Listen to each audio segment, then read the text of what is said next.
ಯಕ್ಷಶಾಂತಲ ಬಿರುದನ್ನು ಪಡೆದಂಥ ಪಾತಾಳದವರು ಹಾಗೂ ಬಣದ ವೇಷಕ್ಕೆ ಒಂದು ಸ್ವರ ಮತ್ತು ದೇಹದಾಢ್ಯತೆ ಇದರ ಮೂಲಕವಾಗಿ ರಂಗದಲ್ಲಿ ಮೇಲೆ ಬಂದವರು ಶೆಟ್ಟಿಗಾರರು. ತುಂಬ ಪ್ರಾಯದ ಅಂತರದಲ್ಲಿದೆ. ಅವರು 93, ಇವರು 60 ಆಸುಪಾಸಲ್ಲಿದ್ದಾರೆ. ಪಾತಾಳದವರು ಭಾಳ ಎಳವೆಯಲ್ಲಿ ನನಗೊಂದು ಅವ್ರ ಜೊತೆ ವೇಷ ಮಾಡುವಂಥ ಒಂದು ಅವಕಾಶ ಇತ್ತು. ಕುಮಾರ ಜಯಪ್ರಸಂಗ, ಅವರ ದೂರ್ವಾಸ, ನನ್ನ ಅಜಮುಖಿ. ನಾನಾಗ ತೀರ ಕಲಿಯುವುದು ಏನು ಗೊತ್ತಿಲ್ಲ. ಹೋಗಿ ಅವರ ಹತ್ರ ಕೇಳಿಕೊಂಡೆ ಏನು ಮಾಡೋದು ಎಂತ. ಒಂದು ಶಾಲೆಯ ಸ್ಕೂಲ್ ಡೇ, ಇಡೀ ರಾತ್ರಿ ಸ್ಕೂಲ್ ಡೇ ಆಗುವ ಸಮಯ ಅದು. ಆ ಸಂದರ್ಭ ಒಂದು 3 ಗಂಟೆ ನಂತರ ನಮ್ಮ ಪಾತ್ರ ಪ್ರವೇಶ ಆಗ್ತಿತ್ತು. ತುಂಬ ಹೆದರಿಕೊಂಡೇ ಇದ್ದೆ ನಾನು, ಯಾಕೆಂದರೆ ಅವ್ರದ್ದಾಗಲೇ ದೊಡ್ಡ ಹೆಸರಿತ್ತು. ಮತ್ತು ಅವರು ಪುರುಷ ಪಾತ್ರ ಮಾಡಿದ್ದು ಅವತ್ತೇ ನೋಡಿದ್ದು ಕೂಡ ನಾನು. ಅವರು ತ್ರಿವೇಷದಲ್ಲಿ ಹೆಸರಾದರು. ಅವತ್ತು ಅವರದು ಆ ಪಾತ್ರ ಇತ್ತು, ದುರ್ವಾಸನ ಪಾತ್ರ. ಎಲ್ಲ ಹೇಳಿಕೊಟ್ರು, ಆದಷ್ಟು ಬರ್ಕೊಂಡೆ. ತಪ್ಪಿದಾಗ ರಂಗಸಾಲಿ ಮೆಲ್ಲ ಕಿವಿಯಲ್ಲಿ ಹೇಳಿಕೊಟ್ಟು ತಿದ್ದಿಕೊಂಡು ಆ ಪಾತ್ರ ನಾನು ಕಾಣುವ ಹಾಗೆ ಮೆರೆಸಿದಂಥ ಒಂದು ಕೀರ್ತಿ ಅವ್ರದ್ದು, ನನ್ನ ಬಾಲ್ಯದ ಅನುಭವ. ಅನಂತರ ತುಂಬ ಸ್ತ್ರೀ ಪಾತ್ರಗಳನ್ನು ನಾನು ನೋಡಿದ್ದೇನೆ. ಮತ್ತು ಅವರು ಧರ್ಮಸ್ಥಳ ಮೇಳವನ್ನು ಬಿಡಲಿಕ್ಕೆ ಒಂದು ಕಾರಣ ಇದೆ. ಅವರು ಬಿಡುವ ಕಾಲಕ್ಕೆ ಅಲ್ಲಿ ಕಾವಂದರೊಟ್ಟಿಗೆ ಒಂದು ಒಪ್ಪಂದ ಆಗಿತ್ತು, ನಿಮ್ಮ ಮಗನನ್ನು ಕಳಿಸಬೇಕು ಅಂತ. ಅವರು ಒಪ್ಪಿದರು. ತಂಬಪ್ರಸಾದ್ 1 ವರ್ಷವ ಹೀಗೆ ತಿರುಗಾಟ ಮಾಡಿದ್ದಾರೆ ಅಂತ ಕಾಣ್ತದೆ. ಮತ್ತೆಲ್ಲ ಅವರು ಬೆಳೀಲಿಲ್ಲ, ಅಲ್ಲಿ ಮುಂದೆ ಹೋಗಲಿಲ್ಲ ಅವರು. ಆನಂತರ ತನ್ನ ಇಳಿ ವಯಸ್ಸಿನಲ್ಲಿ ಸುಮಾರು 50ರ ನಂತರ ನನ್ನ ಪಾತ್ರ ಮಾಡೋದಿಲ್ಲ, ಸ್ತ್ರೀ ಪಾತ್ರಕ್ಕೆ ನನ್ನ ದೇಹ ಹೋಗೋದಿಲ್ಲ ಅಂತ ಹೇಳಿ ಅವರಾಗಿ ವಿರಾಮ ತಗೊಂಡ ಒಂದು ಅಪರೂಪದ ಘಟನೆ. ಯಾರಿಲ್ಲ, ಈ ಥರ ಯಾರೂ ಮಾಡಲಿಲ್ಲ, ಇನ್ನು ಮುಂದೆ ಮಾಡಲಿಕ್ಕೂ ಸಾಧ್ಯವೂ ಇಲ್ಲ. ಯಾಕಂದರೆ 70-80 ಆದರೂ ನಮಗೂ ಆಸೆ ಇರ್ತದೆ ಮಾಡಬೇಕು ಅಂತ. ಅವರು ಹಾಗೆ ಮಾಡಲಿಲ್ಲ. ಅದರ ಮೇಲೆ ನಿವೃತ್ತಿ ಆದಮೇಲೆ ಪ್ರತಿ ಕಾರ್ಯಕ್ರಮಕ್ಕೂ ಬರ್ತಿದ್ರು. ಕಲ್ಕೂರು ಎಷ್ಟು ಸಾರಿ ಸನ್ಮಾನ ಮಾಡಿ ನನಗೆ ಗೊತ್ತಿಲ್ಲ, 8 ಸಾರಿ ಬಂದಿದ್ದಾರೆ. ಆಮೇಲೆ ನಾನು ಆರಂಭದಲ್ಲಿ 2013ಕ್ಕೆ ಶ್ರೀಪಾತ್ರ ವೈಭವ ಸರಣಿ ಮಾಡುವಾಗ ಅವರ ಮಗನಿಗೂ ಪಾತ್ರ ಎಲ್ಲ ದಿವಸ ಬಂದಿದ್ದ. ನಾನು ಹೇಳಿದೆ, ನೀವು ಯಾಕೆ ಅಷ್ಟು ದೂರದ ದಿನ ಬರೋದು ಅಂತ ಕೇಳಿ, ಇಲ್ಲ ನಾನು ಎಡಿಗಷ್ಟು ದಿವಸ ಬತ್ತೆಬ್ಬು ಅಂತ. ಬಂದು ನನಗೊಬ್ಬ ಕಿರಿಯನಿಗೆ ಅವರೊಬ್ಬ ಹಿರಿಯನಾಗಿ ಕೊಟ್ಟ ಪ್ರೋತ್ಸಾಹ, ಅದನ್ನು ನಾವು ಶಬ್ದದಲ್ಲೇ ಹೇಳಲಿಕ್ಕಿಲ್ಲ. ಅದು ಮನಸ್ಸಿನ ಭಾವನೆಯಲ್ಲಿ ಹಾಗೆ ಉಳಿತದೆ. ಇತ್ತೀಚೆಗೆ ಕೂಡ ಅಲ್ಲಲ್ಲಿ ಸಿಕ್ತಿದ್ರು, ಹಂಗೆ ಆಗ್ತಿರಲಿಲ್ಲ. ಶಾಲೆ ಓದಿಕೊಂಡು ಒಂದು ಋಷಿತುಲ್ಯ ಜೀವನ ಅದು. ಮತ್ತು ಅನುಷ್ಠಾನವೇ ಜಾಸ್ತಿ ಮನೆಯಲ್ಲಿ ಕೂಡ. ಮಗ ಬೇರೆ ಇದ್ದ, ಇವರು ಬೇರೆ ಇದ್ದ. ಹತ್ರ ಮನೆ ಕೂಗಿದರೆ ಕೇಳ್ತದೆ. ಅಲ್ಲಿದ್ದರೂ ಕೂಡ ಪ್ರತಿ ದಿವಸ ಜಪ, ಅನುಷ್ಠಾನ, ಇನ್ನೊಂದು ಮತ್ತೊಂದು ಮಾಡ್ತಾ ಕೊನೆಗೆ ಅವರ ಪಾತಾಳ ಪ್ರಶಸ್ತಿ ಅಂತ ಒಂದು ಸ್ಥಾಪನೆ ಮಾಡಿ, ಅವರ ಜೀವದಲ್ಲಿ ಇರುವಾಗಲೇ ಅವರ ಹೆಸರಿನಲ್ಲಿ ಎಡನೀರು ಮಟ್ಟದಲ್ಲಿ ಪಾತಾಳ ಪ್ರಶಸ್ತಿಯನ್ನು ನೀಡುವಂಥ ಒಂದು ಪದ್ಧತಿ ನಡ್ಕೊಂಡು ಬಂದಿದೆ.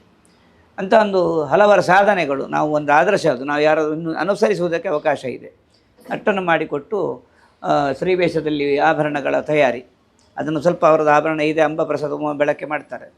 ತೋಳಪಟ್ಟಿ, ತೋಳು ಕಟ್ಟಿನಿಂದ ನಂತರ ಒಂದು ಪಟ್ಟಿ, ಅದು ಹೇಗಿರಬೇಕು ಅಂತದ್ದು ವಿನ್ಯಾಸ ಮಾಡಿದ್ದಾರೆ. ಅದನ್ನು ಕೆಲವು ಈ ಉಬ್ಬು ಶಿಲ್ಪದಲ್ಲಿ ಮಾಡಲಿಕ್ಕೆ ಆಗ್ತದೆ. ಅದನ್ನೆಲ್ಲ ಅವರಲ್ಲಿ ಬೇಲೂರಿಂದ ಕಳ್ಕೊಂಡು ಬಂದವರು. ಮಳೆಗಾಲದಲ್ಲೆಲ್ಲ ಅವಕಾಶ ಇದ್ದಾಗ ಅಲ್ಲಿ ಹೋಗ್ತಿದ್ರು ಅವರು. ಒಂದು ವಾರ ಅಂತ ಅಲ್ಲ, ಪ್ರತಿ ಸಾರಿ ಹೋಗಿ ಅದನ್ನು ಹೀಗೆ ಮಾಡುವ ಹಾಗೆ ಮಾಡುವ ಅಂತ. ಮತ್ತು ಮೇಕಪ್ಸ್ ಎಲ್ಲ ಆಗಲ್ಲ, ಭಾಳ ಗಂಭೀರ ಅಂತ ಏನು ಇರಲಿಲ್ಲ. ಆದರೂ ಅವರು ಅವರ ವೇಷಕ್ಕೆ ಒಪ್ಪು ಹಾಕಿದ್ದ ಒಂದು ಮೇಕಪ್ಪನ್ನು ಕೂಡ ಮಾಡಿಕೊಂಡಿದ್ದರು. ಆಗ ಮೇಕಪ್ಪಿನ ಬಣ್ಣಗಳು ಪೇಟೆದಲ್ಲ, ಅವರವರ ಎಲೆಯನ್ನು ಒಣಗಿಸಿ ಗುದ್ದಿ ಪುಡಿ ಮಾಡಿ ಎಣ್ಣೆಯಲ್ಲಿ ಕಲಸಿ ತಯಾರು ಮಾಡುವಂಥದ್ದು. ಕಾಡಿಗೆ ಕೂಡ ಪೊನ್ನೆ ಎಣ್ಣೆಯಲ್ಲಿ ಅಡಿಗೆ ಮಸಿಯನ್ನು ತೆಗೆದು ಮಿಕ್ಸ್ ಮಾಡಿ, ಆ ಕಣ್ಣು ಉರಿಯೋದಿಲ್ಲ. ಈಗ ಕೆಲವು ಕಾಡಿಗೆಲ್ಲ ಉರಿತದೆ.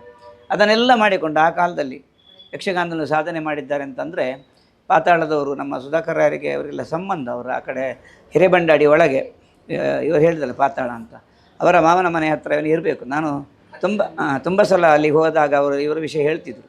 ಪಾತಾಳಕ್ಕೆ ಹೋದಾಗ ಅವ್ರ ಮನೆಗೂ ಹೋಗಿದ್ದೇನೆ. ಅಲ್ಲೆಲ್ಲ ಅವರ ವಿಷಯಗಳನ್ನು ಕಲೀಲಿಕ್ಕೆ ಹೋದದ್ದು ನಾನು. ಅಭ್ಯಾಸಿಗಳಿಗೆ ಏನು ಚೆಂದ ಮಾಡಿ ಹೇಳಿಕೊಡ್ತಾರೆ. ಮತ್ತು ನಾನೊಬ್ಬ ಒಳ್ಳೆಯ ಪ್ರೇಕ್ಷಕ ಅಂತ. ಹೋದ ವರ್ಷ 1-2 ವರ್ಷದ ಹಿಂದೆ, ಕೊರೋನಾದ ಮೊದಲು ಅಥವಾ ಕೊರೋನಾದ ಅವಧಿಯಲ್ಲಿ ಕಲಾರಂಗದ ಒಂದು 125 ಸ್ತ್ರೀ ಪಾತ್ರಗಳು ತೆಂಕು ಮತ್ತು ಬೆಳಗಿನ ಸನ್ಮಾನ ಮಾಡಿದರು. ಕೋಳಿಯೂರ ನೇತೃತ್ವದಲ್ಲಿ, ಕೋಳಿಯೂರು ಖರ್ಚು ನೋಡಿದ್ದದು. ಅದು ಹಣ ಸಹ ಇತ್ತು. ಸನ್ಮಾನ ಮಾಡುವಾಗ ಆ 120 ನಾನು ಒಬ್ಬ ಇದ್ದೆ. ಹವ್ಯಾಸಿಯಾಗಿ ನನ್ನನ್ನು ಪರಿಗಣಿಸಿ ಅವರು ಮಾಡಿದರು. ಆಗ ಪಾತಾಳದವರು ಸಿಕ್ಕಿದರು, ಅಲ್ಲಿ ಸಹ ಮಾತಾಡಿಸಿದರು. ಹಾಗೆ ಅವರು ಪಾತಾಳದವರು ಈಗ ನಮ್ಮನ್ನು ಅಗಲಿದರು. ಕೋಳಿಯೂರು ಅದೇ 93-94ರಲ್ಲಿದ್ದಾರೆ. ಮೊನ್ನೆ ಸಹ ಉಡುಪಿಗೆ ಕಲಾರಂಗಕ್ಕೆ ಬಂದಿದ್ದಾರೆ. ಕೋಳಿಯೂರು, ನಮ್ಮ ವರ್ಕಾಡಿ, ಇವರು ಕುರಿಯ, ಇದನ್ನು ನಾವೆಲ್ಲ ಒಂದೊಂದು ಒಟ್ಟಿಗೆ ಇರುವಂಥ ಗ್ರಾಮಗಳು. ಹಾಗೆ ಒಟ್ಟಿಗೆ ನಾವು ಅವ್ರ ಜೊತೆ ಇದ್ದು ಒಂದು ಸಂತೋಷವನ್ನು ಪಡೆದಿದ್ದೇವೆ. ಹಾಗಾಗಿ ಪಾತಾಳರು ಮರೆಯಲಾಗದ. ಮತ್ತೊಂದು ಶೀಘ್ರ ಕಾಲದಲ್ಲಿ ಭಾಳ ಸ್ವಲ್ಪ ಸಮಯದಲ್ಲಿ ಒಳ್ಳೆಯ ಹೆಸರು ಮಾಡಿದವರು. ಅವರು 50ಕ್ಕೆ ಅವರು ನಿವೃತ್ತಿ ಆಗಿದ್ದಾರೆ, 60ವರೆಗೂ ಕಾಯಲಿಲ್ಲ. ಅಂಥ ಒಂದು ಅಪರೂಪದ ಕಲಾವಿದ ಇವತ್ತು ನಮ್ಮೊಂದಿಗಿಲ್ಲ. ಅವರನ್ನು ಬೇರೆ ನಾನು ಕೆರಿಯನಾಗಿ ನನಗೊಂದು ಸಂತೋಷ ಏನಂದರೆ, ಸುಮಾರು ಒಂದು 10ಕ್ಕಿಂತ ಹೆಚ್ಚು ಬಾರಿ ಅವರಿಗೆ ಅಭಿನಂದನೆ ಮಾಡಿದ್ದೇನೆ. ಅದೊಂದು ಸಂತೋಷ. ದೋಗ್ರ ಪೂಜಾರಿಯಲ್ಲಿ ಹೆಸರು ಸೂಚಿಸುವಾಗ ವರ್ಷಕ್ಕೆ 5-6 ಹೆಸರು ಬರ್ತದೆ. ಇಂಥವರ ಹೆಸರು ಅಂತ ನಾವು ಸೂಚಿತರನ್ನು ನಿಸರ್ಗರು ಮಾಡಿಕೊಡ್ತಿದ್ರು. ಆ ಎಲ್ಲ ಸಂದರ್ಭದಲ್ಲಿಯೂ ಕೂಡ ನನಗೆ ಪಾತಾಳದವ್ರನ್ನ ಅಭಿನಂದನೆ ಮಾಡುವಂಥ ಒಂದು ಅವಕಾಶ ಸಿಕ್ಕಿತ್ತು. ನನಗೂ ಅವ್ರಿಗೆ ತುಂಬ ಪ್ರಾಯದ ಅಂತರ ಉಂಟು, 30 ವರ್ಷ. ಆದರೂ ಒಳ್ಳೆಯ ಸ್ನೇಹಿತರು. ಪ್ರತಿ ಸಲ ಬಂದು ಬೆನ್ನು ತಟ್ಟಿ ವೇಷವನ್ನು ನೋಡಿ ಹೊಗಳಿ ಅಥವಾ ಏನಾದ್ರು ತಿದ್ದುಪಡಿದ್ರೆ ಹೇಳಿ ಹೋಗ್ತಿದ್ರು. ಅಂಥ ಒಬ್ಬ ಸಹೃದಯಿ ಕಲಾವಿದ. ಒಳಗೊಳಗೆ ನಂಜುಮಸ್ತರ ಇಲ್ಲ, ಮತ್ತು ಆಗೆಲ್ಲ ತೆರೆದ ಹೃದಯ, ಮುಚ್ಚಿಮರ ಇಲ್ಲ ಈಗಿನ ಹಾಗೆ, ರಾಜಕೀಯ ಸಹ ಇಲ್ಲ, ಎಲ್ಲ ಓಪನ್ ಆಗಿ ಮಕ್ಕಳ ಮುಗ್ಧ ಮನಸ್ಸೇ ಇತ್ತು ದೊಡ್ಡವರಿಗೆ ಕೂಡ. ಧರ್ಮ ಸಮ್ಮೇಳನದವರ ತಿರುಗಾಟ ಭಾಳ ದೊಡ್ಡ ತಿರುಗಾಟ. ಅನಂತರದ್ದು ಮತ್ತೆ ಬರಲಿಲ್ಲ. ಬರ್ಬೋದು ಅಂತ ನಿರೀಕ್ಷೆ ಮಾಡುವ ಆಗಿದ್ದಂಥ ಒಂದು ಸನ್ನಿವೇಶದಲ್ಲಿ ಪಾತಾಳರನ್ನು ಕಳ್ಕೊಂಡದ್ದು ನಮಗೆ ದುಃಖದ ಸಂಗತಿ. ಶೆಟ್ಟಿಗಾರರು ಅವರ ಯೌವನದಲ್ಲಿ ಶೆಟ್ಟಿಗಾರರು ಮೆರೀಲಿಲ್ಲ. ಅವರು ಮೆರೆದದ್ದು ಸ್ವಲ್ಪ ಕಾಲ ನಂತರ, ಸುಮಾರು ಒಂದು 35 ವರ್ಷದ ನಂತರ ಅವರು ರಂಗದಲ್ಲಿ ಕಾಣಿಸಿಕೊಳ್ಳಲಿಕ್ಕೆ ಪ್ರಾರಂಭ ಆಯಿತು. ರಂಗದಲ್ಲಿ ಇದ್ದರು, ಆದರೆ ಅದು ಆಗ ಅವರ ಉಚ್ಛ್ರಾಯ ಸ್ಥಿತಿ ಆಗಿರಲಿಲ್ಲ. ಅನಂತರ ಅವರು ಬೆಳೆದರು. ಬೆಳೀತಾ ಅವರಿಗೆ ಅನುಭವ ಆಯಿತು ತನಗೆ ಹೆಚ್ಚು ಸಮಯ ಇಲ್ಲ ಅಂತ. ಆಗ ಹೆಚ್ಚು ಬೆಳಗಲಿಕ್ಕೆ ಪ್ರಾರಂಭ ಮಾಡಿದರು. ಅವರಿಗೆ ಗೊತ್ತಾಗಿದೆ, ಮೊದಲೇ ಗೊತ್ತಿತ್ತು ಅವರಿಗೆ. ಈಗ ಸತೀಶ್ವರು ಹೇಳಿದ ಹಾಗೆ ಅವರಿಗೆ ಮೊದಲೇ ಗೊತ್ತಿತ್ತು. ಮತ್ತು ಈ ಬಾರಿಯ ತಿರುಗಾಟದಲ್ಲಿ ಮುಂದೆ ತಿರುಗಾಟ ಮಾಡೋದು ಬೇಡ ಅಂತ ದನಿಗಳು ಕೂಡ ಹೇಳಿದ್ದಾರೆ, ನಿವೃತ್ತಿ ಘೋಷಣೆ ಮಾಡಿದ್ದಾರೆ. ಅದು ಆ ಸ್ಥಿತಿಯಲ್ಲಿ ಇರಲಿಲ್ಲ. ಅನಂತರ ಮೊನ್ನೆ ಕೆಲವರ ಮನೆಗೆ ಹೋಗಿ ಅವರಿಗೆ ಸನ್ಮಾನ ಮಾಡಿದವರು, ಅವರಿಗೆ ಕಾರ್ಯಕ್ರಮಕ್ಕೆ ಬರಲಿಕ್ಕೆ ಆಗಿರಲಿಲ್ಲ. ಅಂಥ ಒಂದು ಸ್ಥಿತಿಯಲ್ಲಿ ಅಬ್ಬರದ ವೇಷ, ಅವರ ಒಂದು ದಿವಸದ ವೇಷದಲ್ಲಿ ಒಂದು ಸಲ ಆದರೂ ಹಿಂದಿನ ಬಣ್ಣದ ಪರಂಪರೆಯ ನಡೆಯನ್ನು ತೋರಿಸ್ತಿದ್ರು. ಅದು ಒಂದು ಪದ್ಯಕ್ಕೆ ಆ ಕೆಲಸವರು ಮಾಡೇ ಮಾಡ್ತಾರೆ. ಪ್ರತಿ ಯಾವ ವೇಷವೇ ಮಾಡಲಿ, ಬಣ್ಣದ ವೇಷದಲ್ಲಿ ಪರಂಪರೆಯ ನಡೆ ಹೇಗಿತ್ತು ಅಂತ ಒಂದು ಪದ್ಯಕ್ಕಾದರೂ ಮಾಡಿ ತೋರಿಸ್ತಾರೆ. ಮತ್ತು ಕೆಲವು ಈಗಿನ ಬಣ್ಣದವರು 2 ಕಾಲು ಎತ್ತಿ ಹಾರ್ತಾರೆ, ಸಿಂಹಾಸನಕ್ಕೆ ಹಾರ್ತಾರೆ. ಇದೆಲ್ಲ ಈ ಬಣ್ಣದ ವೇಷದ ಕ್ರಮ ಅಲ್ಲವೇ ಅಲ್ಲ. 100ಕ್ಕೆ 100 ತಪ್ಪು, ಪ್ರಶ್ನೆ ಇಲ್ಲ. ಅದನ್ನು ಯಾರು ಬೇಕಾದರೂ ಅದನ್ನು ಎಲ್ಲಿ ಬೇಕಾದರೂ ಹೇಳ್ಬೋದು. ಅದಕ್ಕೊಂದು ನಡೆ ಅಂತ ಇದೆ. ಈಗ ಕೆಲವರು ಯುವಕರಲ್ಲಿ ನಾನು ಕೇಳಿದೆ, ನೀವು ಯಾಕೆ ಹಾಗೆ ಜೀವ ಬಿಟ್ಟು ಕುಣಿದು ಯಾಕೆ, ಆ ಥರ ಬಣ್ಣದ ವೇಷ ಕುಣಿಬಾರ್ದಲ್ಲ. ಅದು ಮೊದಲಿನವರಿಗೆಲ್ಲ ಗೊತ್ತಿರಲಿಲ್ಲ, ಅವರಿಗೆ ಕೂಡ್ತಿರಲಿಲ್ಲ. ಹಾಗಾಗಿ ನಾವೀಗ ನಮಗೆ ಆಗ್ತದೆ ಅದಲ್ಲ, ಮೊದಲಿನವ್ರಿಗೆ ಗೊತ್ತಿಲ್ಲದೆ ಮಾಡಿದ್ದಲ್ಲ. ಪಾಪ ಅವರಲ್ಲಿ ರಾತ್ರಿ 9 ಗಂಟೆಗೆ ಒಂದು ಪ್ಲಾಸ್ಟಿಕ್ ತಟ್ಟೆ ಕೈಮಗ್ಗಿನಲ್ಲಿ ಅಕ್ಕಿ ಕಲಸಿದ ಹಿಟ್ಟನ್ನು ಇಟ್ಟುಕೊಂಡು ಎದುರಿಗೆ, ಆಗ ಈ ಕರೆಂಟ್ ಇರಲಿಲ್ಲ, ಗ್ಯಾಸ್ ಲೈಟ್. ಈಗಲೂ ಕಟ್ಟಲೆ ಮೇಳದಲ್ಲಿ 1 ಲೀಟ್ರ್ ಚಿಮಿನೆಣ್ಣೆ ಕೇಳ್ತಾರೆ, ಅದು ಪದ್ಧತಿ ಅದು. ಅಂದರೆ ಅವ ಗ್ಯಾಸ್ ಲೈಟ್ನ ಮುಂದೆ ಚಿಟ್ಟಿಡ್ದು ಅವನು ಹೋಗೋದು ವೇಷ 2 ಗಂಟೆ ರಾತ್ರಿ ನಂತರ. ಅವು 9 ಗಂಟೆಗೆ ಶುರು ಮಾಡ್ತಾನೆ. 1 ರೌಂಡ್ ಆದ, ಎದ್ದು ಹೋದ, ಅದು ಗ್ಯಾಸ್ ಲೈಟ್ನ ಬೆಳಕಲ್ಲಿ ಒಣಗುತ್ತದೆ ಈ ಚಿಟ್ಟಿ.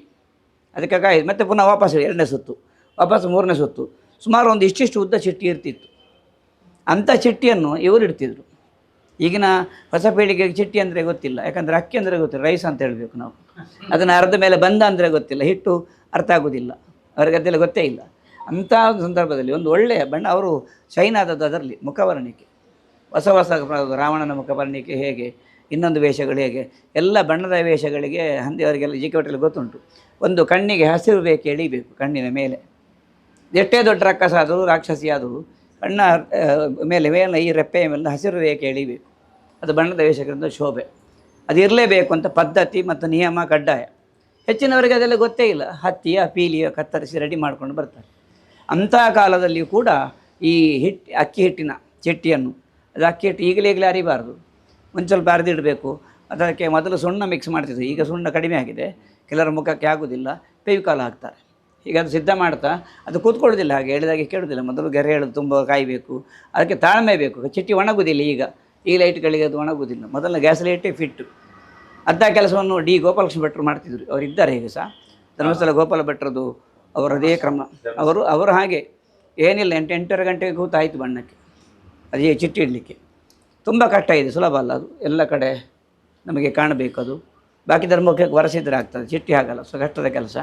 ಅಂಥದ್ದನ್ನು ಮಾಡಿ ಯಶಸ್ಸಾದವರು ಶೆಟ್ಟಿಗಾರರು. ರಾವಣನ ಬಣ್ಣ ಬೇರೆ, ಮಹಿಷಾಸುರನ ಬಣ್ಣ ಬೇರೆ, ಹೆಣ್ಣು ಬಣ್ಣಗಳೇ ಅಜಮುಖಿ ಬೇರೆ, ಈ ಥರ ಬೇರೆ ಬೇರೆ ವೇಷಗಳಿಗೆ ಯಾವ ರೀತಿ ಮುಖವರ್ಣಿಗೆ ಬೇಕು ಒಂದು ಸಿದ್ಧ ಪಠ್ಯ ಇದೆ ಅದಕ್ಕೆ.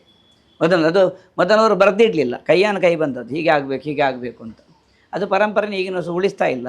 ನಮಗೆ ಅದು ಖೇದ, ಒಂದು ಪರಂಪರೆಯ ಕೊಂಡಿ ಹೋಯಿತು ಅಂತ ಬೇಸರ ಅಷ್ಟೆ. ಈಗ ಚಿಟ್ಟಿ ಇಡಲಿಕ್ಕೆ ಯಾರೂ ಕೇಳೋದಿಲ್ಲ, ರೆಡಿಮೇಡ್ ಚಿಟ್ಟಿಯೇ ತರೋದು.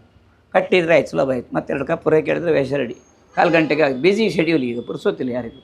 ಆದರೆ ಪುರುಸೊತ್ತು ತೊಗೊಂಡ್ರು ನಮ್ಮನ್ನು ಸ್ವಲ್ಪ ಬೇಗ ಬಿಟ್ಟು ಹೋದ ಒಂದು ಖೇದ ಇದೆ. ಇನ್ನೊಂದು 10 ವರ್ಷ ಅವರೊಬ್ಬ ಬಣ್ಣದ ಕಲಾವಿದನಾಗಿ ಉಳಿಸಿ ಮುಂದಿನ ಪರಂಪರೆಯ ಶಿಷ್ಯ ಪೀಳಿಗೆಗೆ ಒಂದು ಆದರ್ಶ ಆಗುತ್ತಿದ್ದರು. ಈಗಿನ ಬಣ್ಣದವರಿಗೂ ನಮ್ಮದೊಂದು ಪ್ರಾರ್ಥನೆ ಅಂದರೆ ಅವರದನ್ನು ಅನುಸರಿಸಿದರೆ ಒಳ್ಳೆಯದು ಅಂತ.